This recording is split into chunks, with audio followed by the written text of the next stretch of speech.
I'm so bad with technology, as you know. It took 15 minutes for me to get on this link, but yeah, in theory, that sounds cool. That's true. in, That's true. I'll in just send you theory. like a notepad in the mail, and I'll just write your Yeah, HQ on It's it. like, first things first, how old are you? Oh, you're 30. Use the website. It's gonna be easy for you. Oh, you're 50?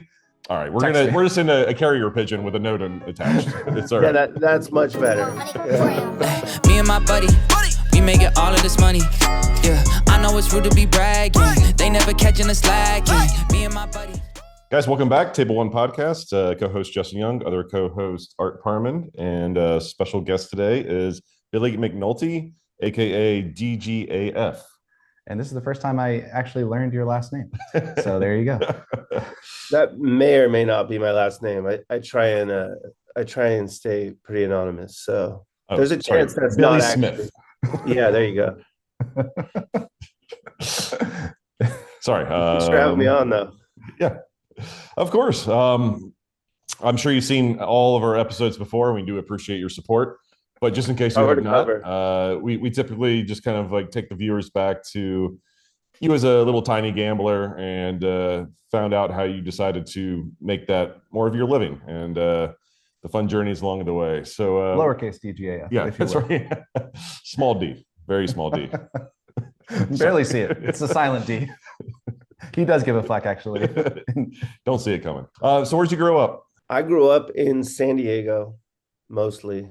Bounced around a little bit in California, but San Diego mostly. What was your family life like? Bunch of brothers, sisters, by yourself? It wasn't great.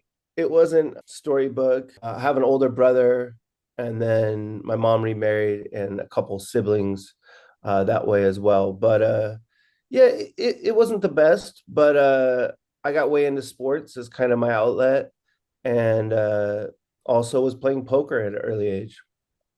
How early? Real early, probably like 7 years old. Oh shit. Yeah.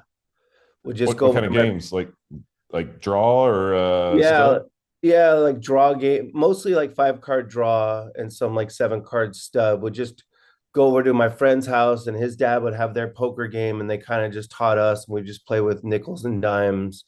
And that was, as a young kid. And then in high school, we started playing a lot of guts games. I don't know if you guys are familiar with those. I'm very familiar with guts. Okay. Those are the best. Yeah. I've never seen so much money on the table with a bunch of college students in my life, just with like people that just had a gambling problem. And you don't know what you're getting into, right? With the guts, it's just the pot. Well, we got to do what to the pot? Match it? Match the pot or fold. It's like that old riddle where they pay you a penny a day, but they double it every time. By day 30, you're all in, baby. Yeah. There's a lot of arguments started over that. You got to cap those things. You got to cap guts, guys, because otherwise it gets ridiculous. A lot of IOU. We're like, I never had the money to start with. Yeah. So you went from DJing as a 7-year-old with your friends. Shout out to those parents, teaching you guys some core life skills there. For sure. And then when did you start? Like actually, when you were 8, you walked into the commerce on stilts or what? No. So I played a lot of home games before I was 18. And then when you're 18, you can play at the Indian casinos in San Diego.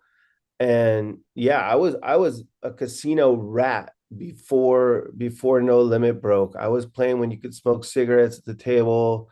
I was playing limit hold'em, stud 8 or better.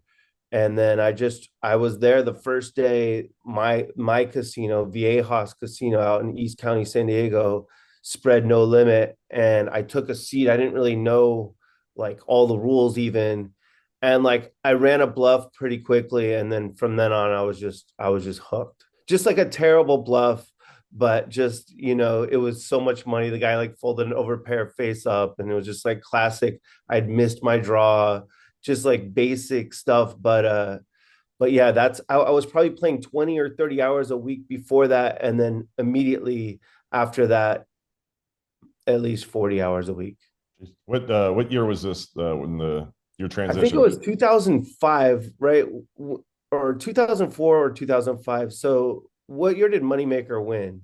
2003? I believe it was 03. But ESPN didn't really air it for a few months. There was a delay. Yeah.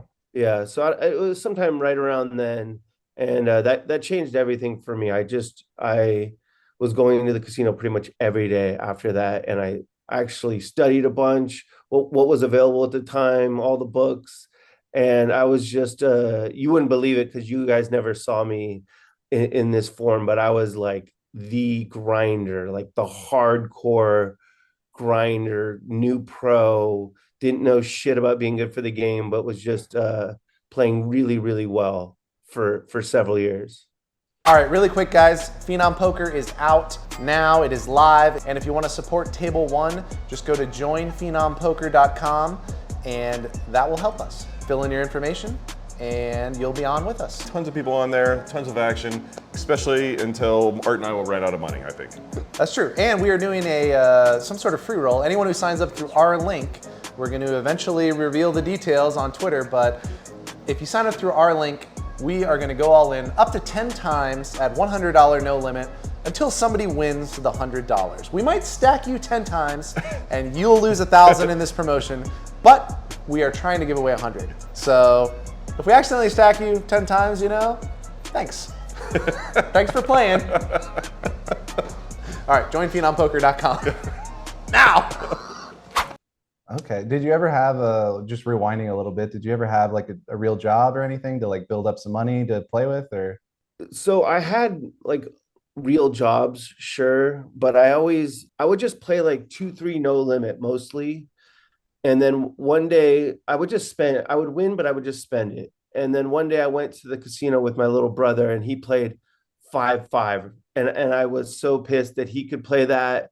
And I win all the time, but I'm still stuck in the 2-3. And I just that day I opened up a players bank at now I was at Ocean's 11 in North County, San Diego. And I think I won. I had like a really good session that day and maybe one more. And then I just jumped to 10-10 no limit. I never went to the 5-5 and like ran hot. And it was like the best game in the casino. And yeah, I just kind of built my roll from like a few $100 at 2-3, went on a heater at the right time and was in just this really incredible game for a couple years. And then they kind of like told me I needed they said, you need to go to a bigger pond. And that's when I moved to Vegas. Jeez. So did you skip 5-5 just as a fuck you to your brother? I feel maybe. Yeah. Also, sounds right to me. Also, the 10-10, the first day where I was going to play bigger, the 10-10 was shorthanded, and I've known forever that I'm much better at shorthanded than full ring. So probably a little bit of a fuck you to my brother, but also just any shorthanded game looks way better to me than a full ring game, even 20 years ago. Yeah, so you've been playing like a long time. Like when I see you commentating and I kind of, you put off like this youthful energy, but you're actually older than this dinosaur here. Yeah. Which is hard to do. How old are you, Justin? 45. I look great. Oh, yeah. I got you crushed, man. I'm 51. Yeah, no shit, man. There's a small window between my age and death. So it's nice that you fit right in there. That's good. For sure. So what sports did you play growing up? I played some football. I mean, I played all of them as a little kid, but mostly basketball. That remains my sport. I coach my kids in it now. They're both competitive players, but yeah, I was way into basketball and I still am. Is that some of the competitive drive kind of leak over into poker as far as like maybe you knew you weren't going to make it to the NBA or like get a D3 scholarship or something like that, so you found another outlet? I actually was kind of burnt out on basketball at the end of high school. I had some offers to play, but I just was burned out. And when you talk about the competitive spirit, you guys both know, being longtime live regs, the guys who make it, the guys who survive have that competitive drive, that resiliency. You could take a really smart kid who's not a battler and he's not gonna last. And maybe that's different than online poker, but I always see former athletes come into poker and I know they're going to be good soon. And I know they're going to, if anyone's going to make it, they're going to make it. There's a long list of those guys out there. Yeah. We talked about it a good bit, but like I feel like there's only a couple ways to get into this, and it's a bigger part of the avenue is like ex-athletes or ex like competitors that like kind of their choices get narrowed down, so they find poker out of not even desperation, just as like a fun outlet, and it turns into a passion, and it feeds the same monster inside, which is nice.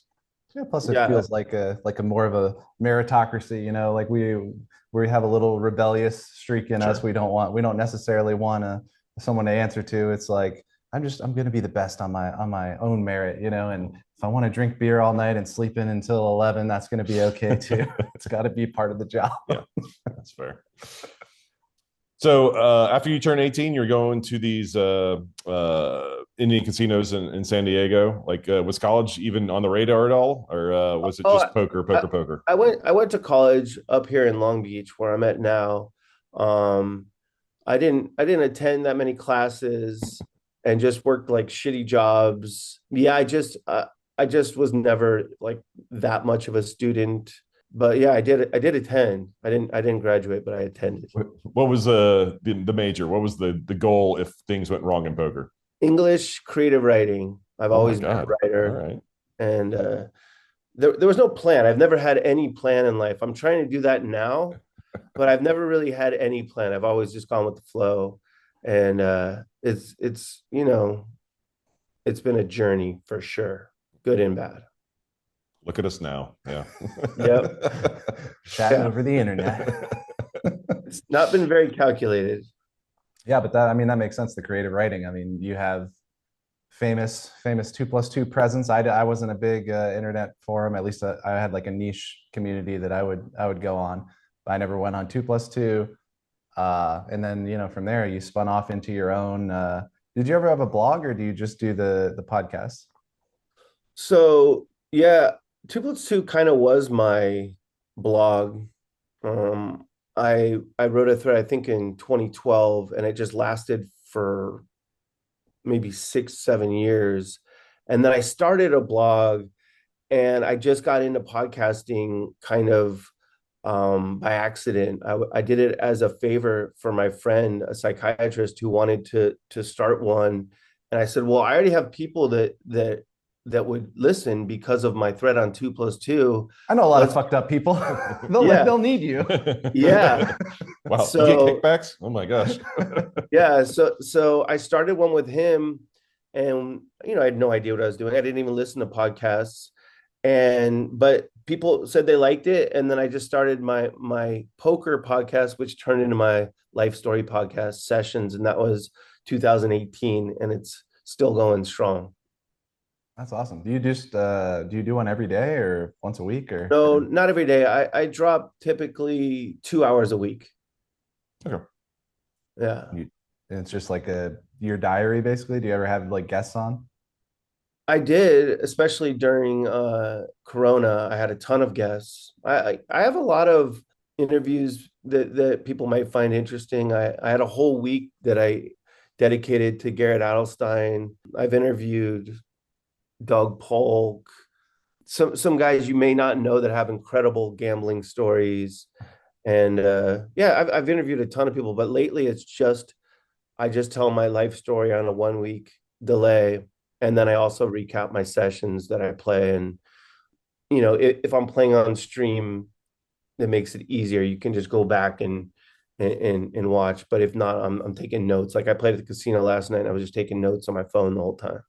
Well, yeah, we don't want to jump too far ahead into 2018. I'm still want to know how, you know, younger you that was kind of grinding the smaller casinos, and then you were told to go find a bigger pond. You go to Commerce then? Is that the No, so yeah, I was the new pro, the guy that has no clue that like you can't just show up and snipe super hard. and and you know those guys are often smug as well. I was never smug, but I was sniping hard. I was playing my absolute hardest. I was taking, you know, position on people if the seat opened up. I was giving no action. You know, it was a lot lower variance, but the people kind of like got together and said like we're not playing with you anymore. And no, I moved to Vegas in 2000 in 2008. I moved to Vegas, and it was culture shock playing out there. There were actually other pros for the first time. I was mostly just playing with like businessmen, maybe the occasional pro. And so I had to learn how to adjust my game, and it was a lot deeper stacked. And back then, the one mistake these guys would make, like these otherwise really great players would make, is they would just sit with too much money, and you could just like win any pot you wanted to against them as long as they didn't have it. Like it. So So why'd you pick Vegas then? I mean, if like you had other options in California. Yeah, I didn't really think it through too much. Just maybe sounded kind of fun. Maybe like, that's where Mike McDermott was going. And I don't know. I'm not sure why I chose that over LA, but I think also to kind of get away from like, where I'd grown up a bit more than LA. So yeah, Vegas just seemed like a good idea, and it worked out. It worked out well. It was a much different game. It was, instead of just sniping, it turned into like, oh, I just have to bet like a ton all the time against these pros, and never have it, and always have it against like the businessman. Good strategy. Yeah. Pretty good strategy. I'm gonna try that one. Yeah. And then okay. It never worked against either of you, but Well, we were whales in plain sight, hiding in pro clothing. Right. I mean, we didn't actually cross paths that much when we played. You were like a nighttime guy with the Corona in front all day long, and I was the family man that played from 10 a.m. to whatever dinner time. So we didn't. Yeah. We sometimes cross paths when you were still there in the morning. Yeah, that was. I always said that like when the pros start showing up in the morning, you have to leave. Like you've been there all night. You've been playing three-handed, four-handed, like the game's been huge, and now it's nine-handed, and it's like two blinds, and you're just dead. Like you're dead. But sometimes you stay anyways, and sometimes you're stuck. Hope you guys enjoyed my money. The good old days. So was Bellagio just your only stomping ground, or did you go around a bunch of places? So no, actually, when I moved out there, my first concern was getting a box to put my money in, and I went to Bellagio, and they wouldn't give me one. And then I went to the Wynn, when it was the Wynn Poke Room before it was at Encore, and I was playing whatever their biggest game was. I had like 50K in front of me. They wouldn't give me one either. And then I went to Venetian, and they gave me one, and I just kind of posted up at Venetian initially. And it was like this really deep stack 5-10 game. And then I'm sure you guys remember Iceman. Oh, yeah. Teddy Iceman Monroe. Yeah, he got barred from the Bellagio for flipping coins or something, and came over to the Venetian. And then we had like the best 10-20 game regularly there. And so that was my spot for a while, and ended up moving back to San Diego, I think in 2010, because I had a kid and wanted to be closer to grandparents and whatnot. And that's when I started traveling to LA, the Gardens, and then mostly at Commerce. That makes sense. Bringing back some memories. That coin flipping story was historic. For those that don't know, there was a scam where I think Teddy or somebody knew this guy who could just had really good fucking eagle eye or something, and he could just catch the coin to where he more often than not knew which side it was going to land on. And yeah, so the scam was we're just flipping coins, man. Yeah, you could flip it, and then he'll catch it or whatever. Yeah. I don't even remember. Yeah, you could do whatever, but yeah, as long as the guy could see it, like he could see it like rotate on the way down, and he just knew what it was like 80% of the time. They're ridiculous, man. So yeah, there was a reason why Teddy got in trouble. It was definitely a scam, and poker players didn't really degenerates. We can't help ourselves to be like, oh, coin flip. You got me. Let's go. Yeah, and he was no action at all. He was like the tightest player by far, but he was a great game builder, and all these like really great action players followed him over to the Venetian, and we had an amazing 10-20 for a while there. Yeah, I remember those days. I certainly remember the 5-10-10 or the 5-10 games with like the everyone, Andy. Well, yeah, it was like I don't know, Gabe Baylor, like put some stuff together there, and then Berkey with Bob Wright and like whatever. The game got Biffer. Like, I mean, the game got kind of like, not kind of massive, like 5-10 played closer to like 25-50. It was huge. Yeah.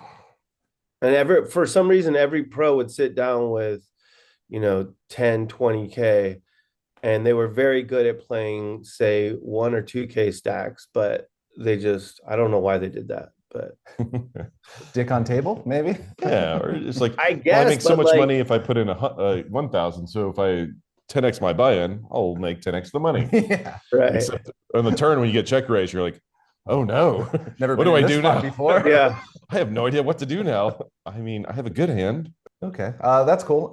So at some point in there, you obviously either learned from Teddy or learned from your past mistakes and started flipping the switch on not being a seat change button guy, and being the guy that people, he says he's a pro, but maybe he's just faking it, like the guy with the beer and organizing the fun games. So like, I guess, I don't know, how did you came to that conclusion so much faster than a lot of the online guys? And I think a lot of that is like entitlement. We had good games for so long. Like, I came from the internet. Like, it was just like, man, yeah, that you play online with faceless people, I just beat the cat avatar out of 100 big blinds. Like, no problem. Just, oh, and now cat avatar's at a new table. I'll go sit on his left. Like, so it's that type of thing common.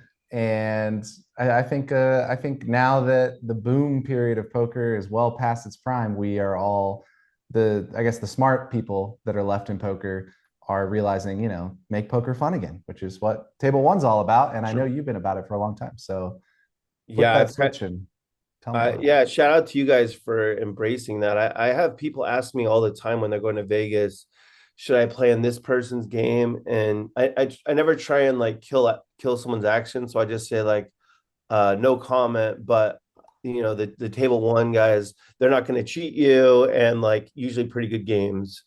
So good for you guys doing that. If we're cheating, we're doing it really badly. Yeah, I mean, you guys are probably cheating or we're scamming them somehow, but whatever. We're trying to get them to subscribe on YouTube while we give them hundreds of thousands of dollars. It's great. There you go. You can just buy likes, can't you? I think I am inefficiently. Yeah. When I moved to Vegas, I was still pretty clueless. I was still a quote unquote new pro. I would wear a Dodgers hat. I would listen to music. I wouldn't talk. And then one day I made a plan with my friend DJ, who you guys I'm sure know, to go to a UNLV basketball game. And this was probably 2008, like maybe the end of 2008. And I just went, yeah, let's meet at the Venetian. And I just went in like regular clothes, no hat, none of my like poker gear. And he was maybe going to be an hour late, and there was a 10-20 running. And I just sat down in it. And like, I knew I was going to be drinking on this day. I didn't used to drink before this. And like, I had a beer. I just went to my box and I got like 5K or whatever. And I had a beer and I was just playing in like normal clothes and without a hat and not listening to music. And like the way people treated me was so different. It was, and one guy even said like, you're just so much nicer to play with like this. And like, it just clicked for me. From then on, it was like, oh, what the fuck am I doing? Like, why would I ever want to like intimidate someone? I want them wanting to play with me, wanting to gamble with me, wanting to drink with me. And it's been a pretty, 180 transition since. And yeah, I've probably preached about it more than anyone in, on the forums, in my podcast, anywhere. When I commentate, I lose my mind at the people sniping. And yeah. Hey, good for you. I mean, I feel like I've always been a proponent of it as well, but like I was certainly not vocal about it. It was just like, kind of giving someone the side eye every time. They're like, can I get a seat change button? Oh, I'm second up. Okay, that's fine. And then you like start plotting out like, what their plan's going to be. Oh, everyone do a round of straddles? And it's like, right. Everyone says yes, but one guy, and it gets to him. And he's like, oh, I didn't say yes, guys. Let's be clear about this. Yeah, fuck that guy. If you're that guy, fuck that guy. Yeah. I thought you were going somewhere. No, I just... Okay. Okay, and so from then on, you just embraced it. But That was 2008, you said? I know there were some rough patches in there. I did like a little bit of research, and there was some, something about the worst year ever, like a losing year, or My first losing year actually didn't come until 2017. Yeah, so I realized pretty quickly that I could make more money while having more fun and feeling better afterwards, not feeling so predatory by playing my B minus game is what I've called it. Like just you get in a good game. Sometimes you don't even know who raised before the flop, but you're still a favorite in that game, right? Because it's just so far out of the muck, and you're gonna make the big decisions better than the other players. So there were rough years, but not really in terms of poker. The first time I went bust was in 2011, but I still won like a decent amount of money. I just have always been the absolute worst money manager of all time. So I what was was the vice then? Was it other gambling or cars, houses, watches? um other gambling for sure. And honestly, a lot of it is just generosity. Family members that don't have much money, here's 5K, here's 10K. Just if I got it, you got it. And just it's like that documentary on Netflix called Broke, where the athlete gets that money and then spends that money. And I was doing that for years. I was spending what I was used to making. And then I had one year where I made like maybe close like 150K less than I expected. And that's enough to bust you when you're spending like that and you're living beyond your means. And it's pretty easy to build up to a pretty hefty monthly nut when you start having kids and whatnot. Been there, kind of hits close to home because I had some years where I won money like or broke even like for 2 years after I had like two or three like really good years, and I was just like, well, I don't have a bankroll anymore, I guess. What are we doing here? The bills still Yeah, come. yeah. So that was 2011 for me. That was the first time I went bust. I mean, after No Limit broke. And so 2012, I just like got back on the grind. I was at Commerce all the time and just like I built my roll back up pretty quickly. And I actually didn't drink at all that year. And I don't know if I was just like ready to decompress because the next year, 2013, I just went fucking bananas, decompressing. And so I've told this a lot in my story that I hit rock bottom in 2017, but it took about 4 years to get there. I was really starting to spiral in 2013, but ironically, I could not lose in poker. Like I knew that like I knew full ring wasn't for me. So all I was doing was playing heads up that year. And I would play people at Commerce heads up. I would go out to Vegas. I would go have fun or whatever. And then I just go to like the World Series of Poker at the Rio. And I would just tell him, the floor man, like, make an announcement. This guy has been drinking a lot. He'll play anyone heads up for any amount.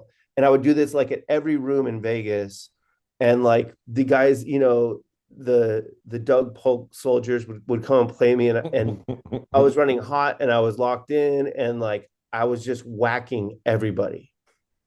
That's Like I had amazing. one of my best years ever as I was a total shit show as a person. Like, and then I would go max bet, the 8 on craps for a few rows and like, yeah. But yeah, 2017 was the first losing year, and it wasn't that much. It was like, maybe I lost one pot where I was, huge. I lost to a one outer, literally a one outer. And if I had won that pot, I would have had a winning year, but it wouldn't have mattered. It wasn't enough money to support, the way I spend and all the people I provide for. Sounds like you were on your way. You were destined for rock bottom. Destined. Yeah. Yeah, you don't know it, or at least in my experience, you don't even realize you're spiraling, and then it takes a while after you hit the bottom. For me, something that happened was I started all these repressed memories from childhood started surfacing, and like it was fucking painful. And then I just had to go through all this like finding understanding for stuff and then finding understanding for myself. And then since then, the 8+ years since then has been the journey of like working through that shit. Now that it's there in the front of my mind, and trying to become a little less degen every year, a little, and I have become a lot less self-destructive. I think I'll probably always lean degen, but I've definitely become a lot less self-destructive, and I didn't even know I was before I hit the bottom. I had no insight into that. Yeah, again, more relatable shit. I was never degen in the pit, too bad, but definitely a lot of self-destructive spending and poker habits where I'm like a little bit of imposter syndrome. Do I deserve to be up all this money today? Let me just, I'm going to make this call here. And winner's remorse, we call it. Yeah, winner's remorse. Anyway, a lot of that going back a lot of years, and yeah, you just I don't know. I'm glad that you're ahead of it. You sound like a few years ahead of the journey compared to me, but targeted degen towards actually, winning in poker is the goal anyway for me. Yeah. What is your guys' plan with Table One? Is it to have really good games that you can play in, obviously, primarily, or is it the channel? What is it?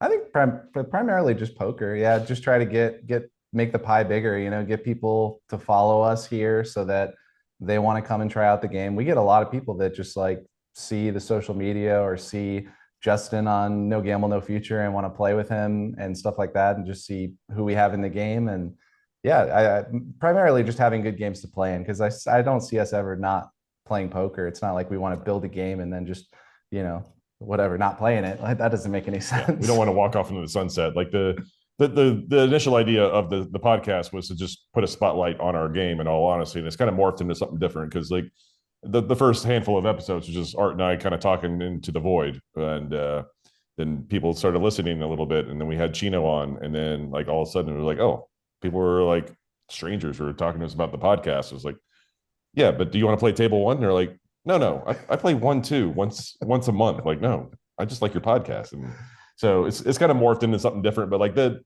wouldn't say the end goal, because I really enjoy this aspect of it. And I honestly, lately, at least anyway, like I enjoy the podcast way more than I actually do playing right now.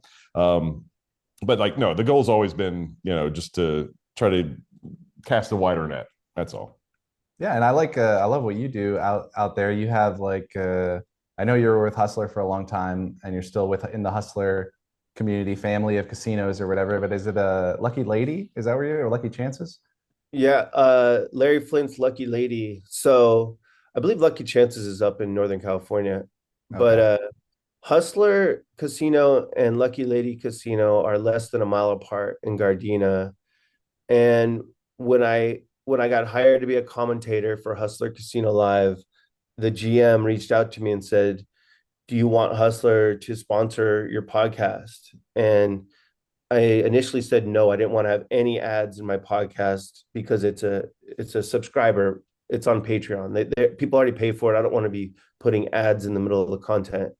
And then I just started talking with him my first trip to Hustler, and he's like, you don't have to do anything. And I was like, okay, cool, let's do it. And then I felt so good about that, I started building games for him. And it just turned into this incredible relationship where I became a unofficial host at Hustler, but I'm a host. And I built the 5-5-10 game. The biggest game when I got there was a 5-5 game, and now 5-5-10 runs every day. And there's a bunch of bigger games, usually in PLO as well. And then I really liked working for him and the Flint family in general. And I said, like, what else can I do? And he said, well, we got this other property down the street that is pretty dormant. And I didn't even know where Lucky Lady was. I'd been working in Gardena for over a year. I had no idea that there was other casino right there. And I went there, and it's this really nice building, but was empty. And I said, okay, I'll bring poker games here, and did that. Just used my network and my platforms, and being good for the game, and just strategies I've used over the years to build good games, and brought poker there, and kind of built the first poker room there. And now there's a stream there, And it's not on the level of Hustler Casino Live, not even close, but it could be someday. I bought the same cameras as them, and actually got hired back at Hustler Casino Live about a month ago. So commentating again at least once a week. So how did you get into the commentating biz just to start with? I mean, that's so seems like a hard ceiling to break through. Yeah, I knew Ryan Feldman from my poker time in LA, probably around 2011, 12, 13. I actually was the one that introduced him and Garrett to each other, and that's almost like a big moment in poker when Garrett started playing on stream. But so I knew Ryan, and I would occasionally watch Live at the Bike. And someone asked me to go commentate it one time, and I went as a co-commentator. And that was, I don't know what year that was, but it was a one-off. And then when I saw that he was leaving, he just tweeted out that he was leaving Live at the Bike. And I just said, if you start a new one and need a commentator, like, I can do it. Like, I think I'd be really good at this. I know what's going on with everyone at the table, and I can think quickly. And I just kind of like said I could do it, like everyone says they can do it. And Ryan just believed in me. I think because he'd heard my podcast, he just agreed. And like, again, no experience, just that one time at Live at the Bike, he hired me for his big show. And yeah, so I got lucky that he believed in me despite having no experience. That's basically how, and I kind of just said I could do it, but everyone says they can do it. Yeah, you semi bluffed and you got there. I got you. Yeah, that's yeah, fine. yeah, exactly. You had to open a straight draw and they had to set. Yeah, you got it. Right. Ali Najad waiting in the wings, just didn't throw his hat in yet. That's great. So did you just like duck to water type stuff right away, or like was there like a transition where you kind of, I wouldn't say hated yourself, but like it was like, oh, I could have done better here, I could have done better here, or was it just like natural, like spoke freely and like people just happened to like it? Are you talking about the commentary? Yeah. Okay, so it wasn't real quick to where people loved it. But that first time when I went to Live at the Bike and did it, some guy told one of my friends, just some guy that like we played with, he said, I think Billy could do this for a living. And that kind of was in the back of my mind. And then when I started at Hustler Casino Live, I think I was making the mistake of a very slow delivery, like I do with my podcast, and people enjoy that. It's very relaxing for them. I mean, some listen to it on higher speeds, but I wasn't bringing enough energy. So that was like one adjustment I had to make a couple months in maybe. But yeah, I also felt like I shouldn't be funny for a while. And then maybe I just had worked too many days in a row where I didn't care anymore. And I just said, fuck it. Like I'm gonna troll this guy at the table right now, like a pro or whatever, and I'm gonna have fun with it. And kind of the feedback was, yeah, do that. And I don't know why I thought it couldn't be funny. Like I thought it had to be more serious, like trying to make this terrible play sound like it's very sophisticated. And since then I've just kind of gone with, just being very free. And if I want to be funny, I'll be funny. And if I want to actually break down something cool that happened, I'll do that. I don't know how often you guys watch, but there are a couple really high level players in the mix of all the madness at Hustler Casino Live. And it's fun. It's fun to kind of break down their thought process without getting, too technical. Are you tired of playing with players like this? Not this. No. This? Or this? Or do you want to play with players like this? Oh, wait.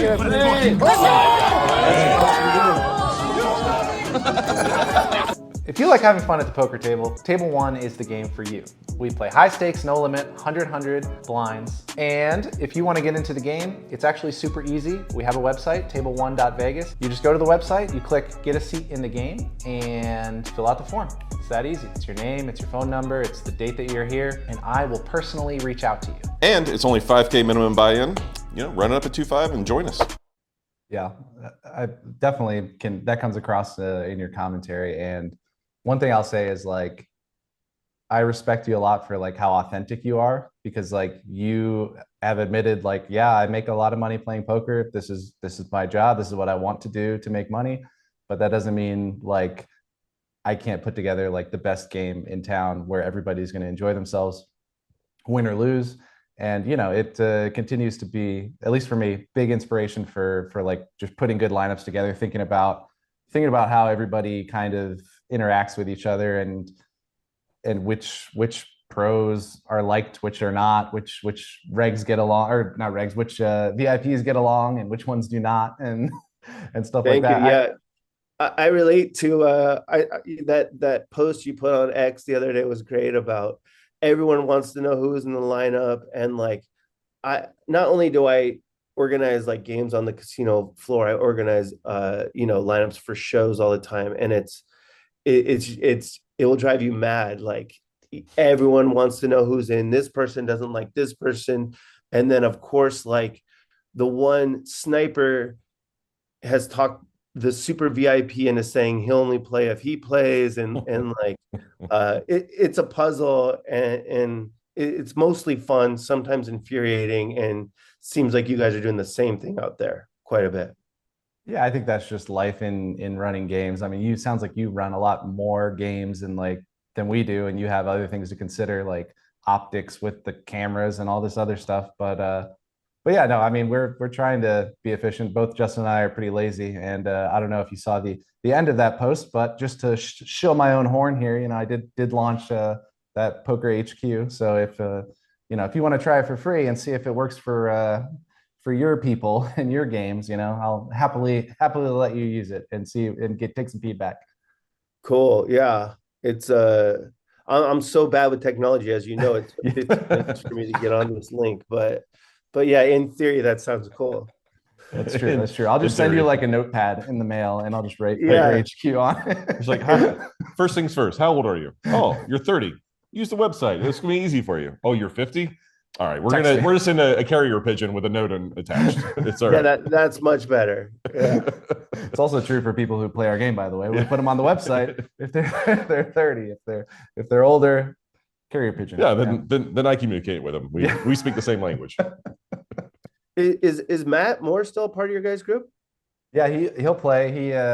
He's like our, I don't know, top guy. He comes and plays when the weather's this nice. He almost never plays. He's always golfing. Yeah. But yeah, no. Once the summer heat rolls through and winter comes again, he'll pop up like the reverse groundhog. Yeah. I don't know.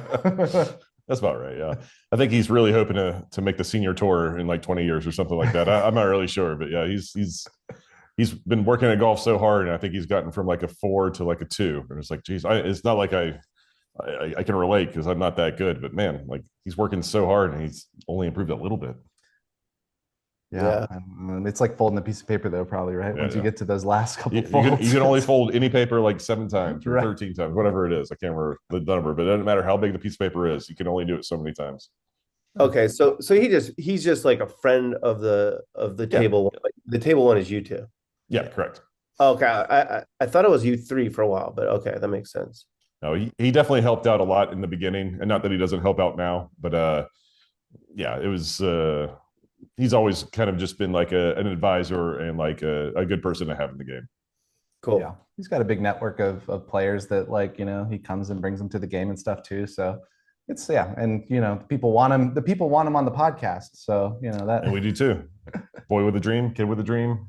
Another long 2+2 thread. Yeah, thread boys. Another boy, another dream. What was it called again? Another kid, another dream. That's it. Sorry, got there. Oh man, another guy who, if he ever went on a poker downswing, he'd probably have a lot of content.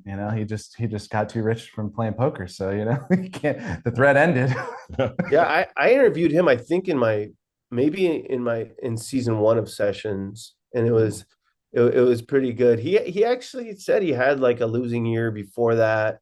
Didn't think that's the thing is people think they can never pros think they can never have a losing year, and then they just see a side of variance that they just didn't know existed.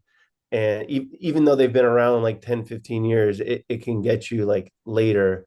But yeah, Matt was an incredible guest. And that's, yeah, I think that's in season 1 of my podcast. All right, so all you guys in the comments who have been saying get Matt more on, just go back and watch season 2 of the sessions. You'll have to pay like $4, but I mean, come on, right? It's $4. What secret do you have on Matt Moore where he's going to go on your show and not ours? Like, I feel like we're good friends, and he's just like, no, but like, it's like mine's behind a paywall. Yeah, like, you're safe. Yeah, you know what it was, because he really just wanted to tell me to play tighter pre-flop, so he like came over like that was it, and I was like, fuck you, Matt, like I'm never playing tighter pre-flop, like. And that's the thing that it was interesting, but like, yeah, you like I spew around hard, but still like when the money goes in, like, and I'm like getting crushed like as a huge favorite, like that has nothing to do with my VPIP. Like that's just like fucking variance. And I don't know. I think he really wanted to say that over and over, which he did in that interview. all right, I'll pay $4 to get some advice from Matt. I feel like I can just supplant myself with you and just take the advice, or try to anyway. Yeah, I mean, honestly, yeah, it's took a while to have my first losing year, but you feel that variance, and you're like, yeah, okay, I'm getting hit by the stick, and then it makes me appreciate the days where I hit 4 sets and like win at least 2 streets on all of them, and don't lose either, which is great. No, for sure. Yeah. And like, I mean, the other thing that comes with your first losing year is because it's unexpected, your confidence gets shaken. And without confidence, you can't play your A game anymore. And without your A game, now you can't win anymore. And then it just like kind of cycles and cycles and cycles until you're circling the drain. I heard it from a friend anyway. I have no idea if that's true, but yeah, there's also that like poker PTSD in a different sense, where you just don't trust the cards anymore. You just don't, yeah, I'm a favorite right now, but like I know I'm gonna lose, and then you get like the confirmation bias. I struggle with that a ton. I don't play in any games where the players seem particularly tough, but I just really struggle with, oh my God, I know I'm gonna lose right now, and then I do, and then it's just the next time it's just I'm obsessed with variance, and that's like my biggest issue with playing poker. Yeah, the gambler mentality is unfortunate, because when you start having those thoughts of whatever, I'm running bad, and I have the nuts now, but like I'm gonna lose. But if you win, it's just like it's about time. Oh my God, it's about fucking time. Like I deserve all this. And when you lose, you're like, of course I lost. I'm the worst. Like I knew I was going to lose to start. And like neither of those vectors are like positive for your psyche at all. Like it needs to just be trust the process. Like whatever, I'm going to win 80%, 70%, 60% of the time, whatever it is. And like, yeah, I'm going to lose some of the time too. Like it should just be move on to the next hand. But like this self-gratifying defeatist mentality of like, I knew I was going to lose. And it's almost comforting when you lose, because you're just like, yeah, I knew I was going to lose. I'm running bad. Of course I lose. Like, it's not a big deal. Yeah, you can get to a point where like, or I have, where like when I finally like flop a set in a good spot, I like feel tons of guilt. Like, I don't deserve this. Like, what, me? Like, they always flop sets against me. Like, I'm flopping. And it's just kind of weird. And it speaks to playing way too many hours in one lifetime. Just, I've already like reached that point. I thought I was getting out of poker in 2012. So yeah, I'm just like, I struggle with that mightily. It sounds like you handle it pretty well, Justin. Like, are you able to maintain that? Like I'll just trust the process. Like everything you said just makes tons of sense and it's very simple, but like I can't fade it. No, I wish I could have an easy solution. I think I did a lot better job when I was younger. But for whatever reason, now that I'm older and I'm experiencing some of the same variants, I don't know. Like I'm kind of reflecting on my life a little bit more, which isn't a positive. Like basically meaning like whatever. I'm too old to go back to being an engineer like I used to, or like so many doors are now shut for me. Like I'm basically a poker player, and that's kind of it. Like I don't really have any other avenues. So just kind of compounds on itself with the pressure of accepting variance and being okay with it. Where when I was younger, it was just like, it was so easy. It was like, oh, that's fine. My bankroll is going to last me at least another 18 months, and 18 months is fine. And now if my bankroll's at 18 months now, I'm like, God, I'm just gonna be broke at 47. That's gonna be terrible. Like, what am I gonna do? Like, like there are only so many couches in Vegas I can sleep on. Is Hustler going to open a casino here that we can help seed the room? I mean, we could use some passive income. I have a friend who runs a game out there. Well, I mentioned DJ at Resorts World.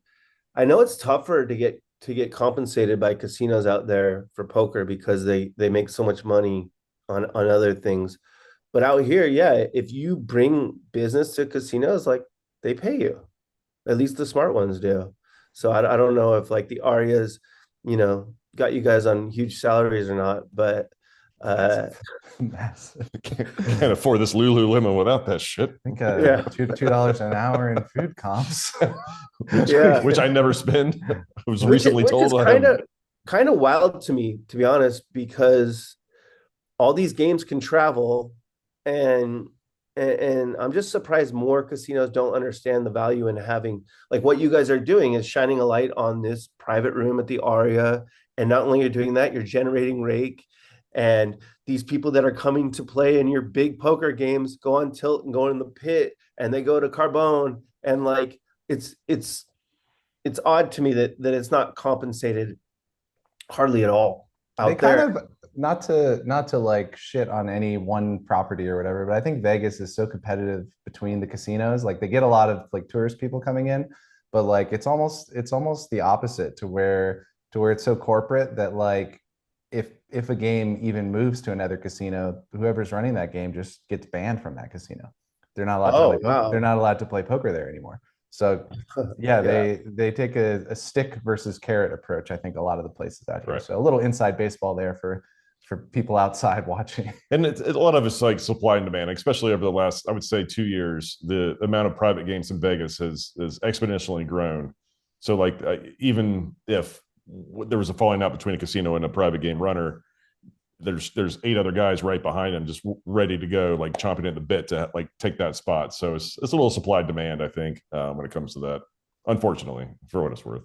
Yeah, I think that's a well put. But yeah, I don't know. You got so many people out there, and how many games are you running at Lucky Lady these days? So yeah, I mean, just so many games. A lot of it's just general hosting, like the daily game at the Hustler, the 5-5-10. That's not like there's no lineups for that. And then at the Lucky Lady, the 2 games we brought were 2-3 no limit, like a deep stack 2-3 no limit, and a $5 double board PLO bomb pot. So that's kind of like what we added to their 1-2 no limit game that they had, and it's really flourished that poker room. Now, in addition to that, I have a show every single night for Lucky Lady Casino Live, and I have 2 consistent game runners that build their own lineups, but I find I'm building like 4 myself a week usually, and then helping them out some. And I was doing that for Hustler Casino Live before. I was building 2 of the 5 lineups every week. So yeah, I can relate to all the stuff you guys go through. I just do it. I just do it all the time. It's oddly the one place in my life where I have a ton of patience. People just, like you get them to come, the other guy's coming because of them, and then they cancel last minute with some bullshit excuse, and you just say, no worries. Yeah.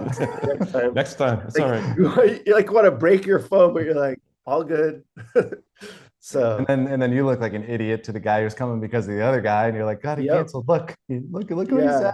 And I learned that from Ryan Feldman. He is the absolute best at like not getting tilted by high maintenance poker players, and that's why he has the very best games at the highest level. Is he's just always like, okay, what do you like? He'll be going to get someone a Starbucks like during the $1 million game. Like he's just I learned that from him. Just total patience with poker players, because it's not their job. So it's just anytime you get a commitment from him, it's great. Yeah, that's for sure. And I love what you guys are doing. I actually considered like if this is possible, if the laws are different in California than they are in Nevada. But like when you do the stream game with the chat and there's no hole cards, but it's live, I think that would be really fun at table one to have just like a camera on the game. If I can put one of the TVs on the chat that's in there and just I can interact with people for an episode or whatever. I don't know. That'd be sick. Yeah, you can do it pretty bare bones. I could, reach out if you guys are going to do that. I could put you in touch with someone. I don't know anything about it, but like an easy, simple setup. That'd be cool, man. Like Yeah, because we people have we sometimes have a vlogging permission or whatever. We're allowed to like film in there and stuff. But I don't know, like I said, if they have a strict like live streaming rules. But we could talk to what's his face, Mr. McCormick. Right. He'll know. It might even be better if we could rent out Poker Go or whatever and just Do it in like complete private. yeah, correct. But like still have the same like setup or whatever. Yeah. you could also just stream live from a phone in there. Like that's pretty popular. Those I think they're called what are they called? Absolute Nuts was doing that for a while, and people like that. And you guys play big enough that people will really like it. Like occasionally I'll have a big show. I had a big show Sunday. I had Nick Airball playing PLO, and our viewership was way up. People were stoked on it. So you guys play that big all the time there, right? Is there a minimum buy-in in It's 5K. Yeah. 5K Yeah. anytime you go in that room? Oh, I don't know about that. Our game is 5K. We usually play 25, 50, 100, something like that. Yeah. Okay. Some specific cases we've lowered it to like 3K, but it's up to our discretion. We can make it where we want to. Like there's no bars to set to get in the room. Yeah, I think the main rule is just black chip somewhere in the blinds. Right. They like. So we'll do at least 25, 50 with 100 ante. That's kind of the staple starting point for us. Nice. People would watch that for sure, even if it's on a phone. Okay. Just like this podcast is being recorded on a phone. With the aria behind us. Anyway, so I know you said you had your first losing year in 2017 with poker, and it kind of like that was your rock bottom, and you decided to be sober and like kind of try to get back on the horse. Like, did it take you a year to do it, or was it like shorter, longer? I mean, like I know you had to have won in 2018. Otherwise, you would have said I had two losing years in a row. But well, I lost last year too, so now I have had two. But yeah, what was interesting is I would always just like borrow, win, pay back, and then in 2017 I was unable to pay back, so I was in debt and I didn't feel like borrowing anymore. And I thought it would be a genius idea to go from playing shorthanded late at night in games where the stacks are such that people will fold to your aggression to 2-5 full ring where everyone's sitting with $500. And so I thought I would just like grind it up that way, and it was such a struggle. Like I won each year, but like not nearly enough because your monthly nut just like doesn't go down. And that's how I got so into podcasting. At first, my podcast was just a way to hold myself accountable, not losing my mind playing these like really mind-numbing games. And then I had a turning point in my podcast where I wasn't talking about poker. I was talking about my daughter's basketball. And like I got all these messages the next day. People were like, dude, do that. Like just make sure you're passionate about what you're saying into the microphone, and like you can do it. And so poker's just been a struggle since then. No heater at all. Maybe when I started playing on Hustler Casino Live, that could be call a heater, where I won quite a bit. But overall, just it's been a struggle, and it's led me to not only becoming a content creator and like wanting that to be my job, but now just like a businessman on top of it, like owning a poker show and being a host. And I want to make it so it doesn't matter if I win or lose when I play. I'm not there yet, but I would love to get there. Be a good feeling. Yeah. Yeah. I had that feeling for about a year. Yeah, that's an amazing. Those guys never lose, by the way. Yeah, once you don't need the poker money anymore, you never lose again. It's kind of like when you don't need the free liquor at the high limit. That's when they give it to you. Right. Sure. And like we've touched on this a little bit when it comes to like people owing money in poker or whatever. And you said that you went in debt in 2017. How are the people you owed money to during your, I don't call it transition years, during your recovery years? Were they very understanding, or were you just getting like blown up like all day, every day? No. So like the biggest amount I owed was like to, one of my best friends, and like he was there for it. He would just see like he would just see, the run bad in real time, and we'd always had this relationship where like you need 10, 15K. So he was the biggest one. He's been very understanding. And then like one was like a bookie, and like those guys have no recourse, but like, like what are they going to do? They're being as predatory as absolute possible. And, it's like, okay, but you're at the end of the list, right? Like you're a bookie, like you're at the end of the list.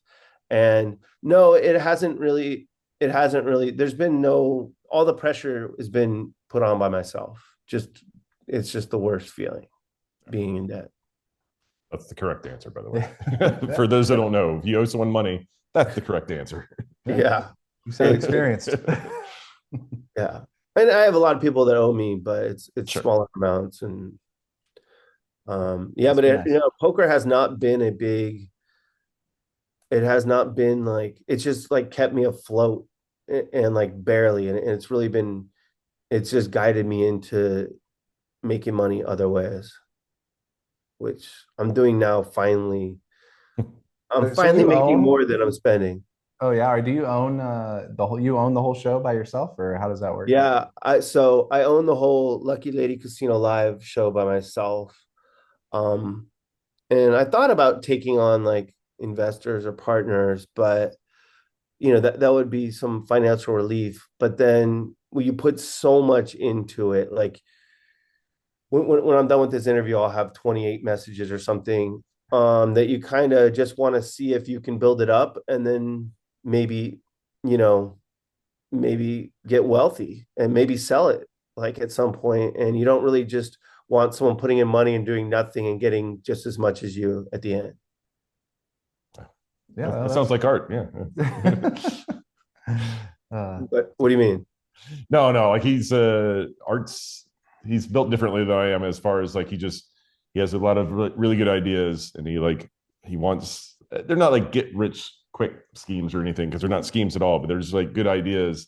And he, instead of like trying to grow the idea with like investors and stuff like that, he just wants to run it to the top of the ladder and see what happens. And then like little experiments, bootstrap something. I mean, obviously it's super easy now. Well, you don't know this since you said you didn't know how to download Chrome. So, but with AI now, I could not get Chrome on my laptop. You can basically make an app with a sentence. You just say, I want this to happen, and it will just do it. And it's almost to the point where even you could do it. Almost. No shot. Yeah. Yeah. I not only can't do it, I won't do it. Yeah. Well, I refuse. That's fair enough. All right. Anything else we want to hit on before we let him check his text messages? And I'm guessing they're like giant letters on the screen. Yeah, for sure. Yeah. Scroll like 4 words per screen. That would be if I could figure out how to do that. It's like normal sized. I'm envious when I see those guys, the giant. Too embarrassed to ask how they did it. Yeah. That's funny. That's amazing. I've had a similar thought. I'm not gonna lie. You just don't want someone to even see you like with the giant text, even though you really would like it. Well, yeah, it's more like, hey, other person, you're kind of old. I'm kind of old. What do you say we work together on me being better at It's also technology? What are the chances that they actually know how they did it? Yes. It's like their teenage grandson or something figured it out for him. It's like, oh, let's get him on FaceTime. He can probably tell you. How do you do FaceTime? What is a FaceTime? Sorry.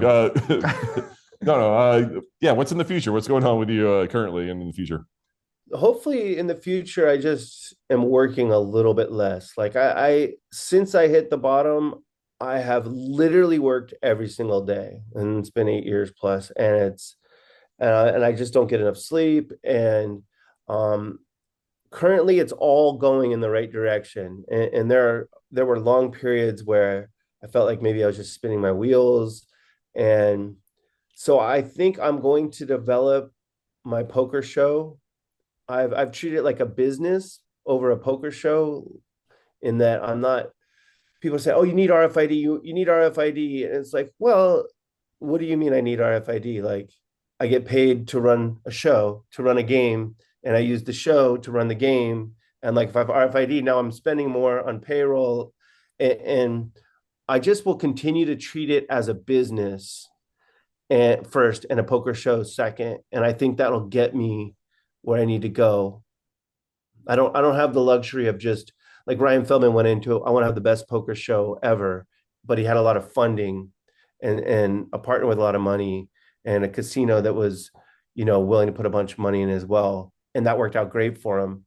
This is a DIY project. I bought all the cameras on my credit cards, and like, I know how to make money, and it's not the same as putting out the best product, but you can get to the best product over time. And I don't know. So I'll develop that for the next couple of years, and then I don't know, man. Hopefully sell it, and if I ever make enough money to be gone from the poker world, I will be all the way gone, just gone. Like, just Puff of smoke. I'll be coaching basketball, some college somewhere, some junior college, whatever. That's what I want to do. But I'm still on my way out of the hole and up back to flush, as I've called it. So is the show profitable right now, cash flowing? Yeah. Yeah. The show is, yeah, it's pretty profitable right now. And it's not the product people want. Like, it doesn't have the RFID yet, but that's just not that simple. It takes a lot. Once you get RFID, you have security concerns. You have another guy who's got to clear the cards and do the graphics. And right now I just have one person cutting camera to camera and occasionally talking in the mic. And I got a microphone sitting on the table, and it's like pretty cool. And it's forming this amazing community. And as it churns out profit, yeah, I'll start adding production value. And what's the YouTube channel if people want to check it out? My God, I assume it's Lucky Lady Casino Live. How did you do this? This makes me so happy. It's just me and one guy, but the one guy that's just pushing the camera buttons, he's probably really pissed off that you just said that right now. He probably set all this shit up. No. So what's really cool is that I have created a lot of livelihoods in Gardena. Like, the dealers were hardly making any money out on the casino floor, like not really dealing any games, and now they're making really good money. Stream dealers make really good money, and these directors are making money, and I have several of them, and got like social media guys, I've got video guys. So yeah, I don't do anything aside from bring people together, I would say. And then I'm good with a spreadsheet and being strategic at like, I've been pushed so hard to get RFID, and that would have wrecked the project at this stage. That you have to make money first. I like that. I love that approach. It's like super bootstrapped and yeah, hacker stuff. You're just like packing it together and you're making it work. And I like that. Okay. Yeah, it forms a really incredible community. It's like the funniest people, the best people, all these degens. And now they have a new spot, and no one had even heard of the Lucky Lady like 2 years ago. And now it's buzzing, and Nick Airball's, playing 80K pots there, and like it's on stream, and it's pretty cool. It's San Diego, you said? No, it's right down the street from the Hustler in LA. Right. Yeah. All right. Well, next time I come to Disneyland, I'm gonna stop in and crash the show. For sure. You're welcome to play. Awesome. And I notice you guys have drinks in front of you when you play, at least in your social media. I think that's very, very smart. It's for show. Yeah, my wife doesn't matter. It doesn't matter if it's for show or not. It's very smart. You need to put one in front of Matt Moore if you ever want people to play with him. Oh man, he used to drink Boulevardiers. He told me he was back on the beers. Oh So yes, we got him back now. He's tired of his health. Yeah. Okay, good. Cold plunges, they're gone. Yeah. In with the whiskey. Helps your golf game. All right. Any last words? Anything anywhere else people should follow you or the show? I know you're. You think he's gonna know what his social media is? I know the if they want to get like my whole story, it's patreon.com/DGAF poker player. That's where you subscribe to the podcast. I think there's like 1,300 episodes at this point. And you know, some you might want to go back and check out, like the interviews with Garrett or Matt Berkey or some legendary gamblers that you might not know their names. Yeah, so that's the main one. And then Lucky Lady Casino Live. Watch this show develop over the next couple years, and tune in Tuesday nights at least on Hustler Casino Live. That's tonight. I'll be in the booth commentating, having fun doing that. I really enjoy commentary. So if I stuck to one thing in poker, it would be that. I love that. That's awesome, dude. Yeah. Thanks for doing this. Yeah. Sure. Thanks for having me. No, yeah, thank you so much. Me and my buddy, we making all of this money. Yeah, I know it's rude to be bragging. They never catching us slacking. Me and my buddy, we working hard for this money.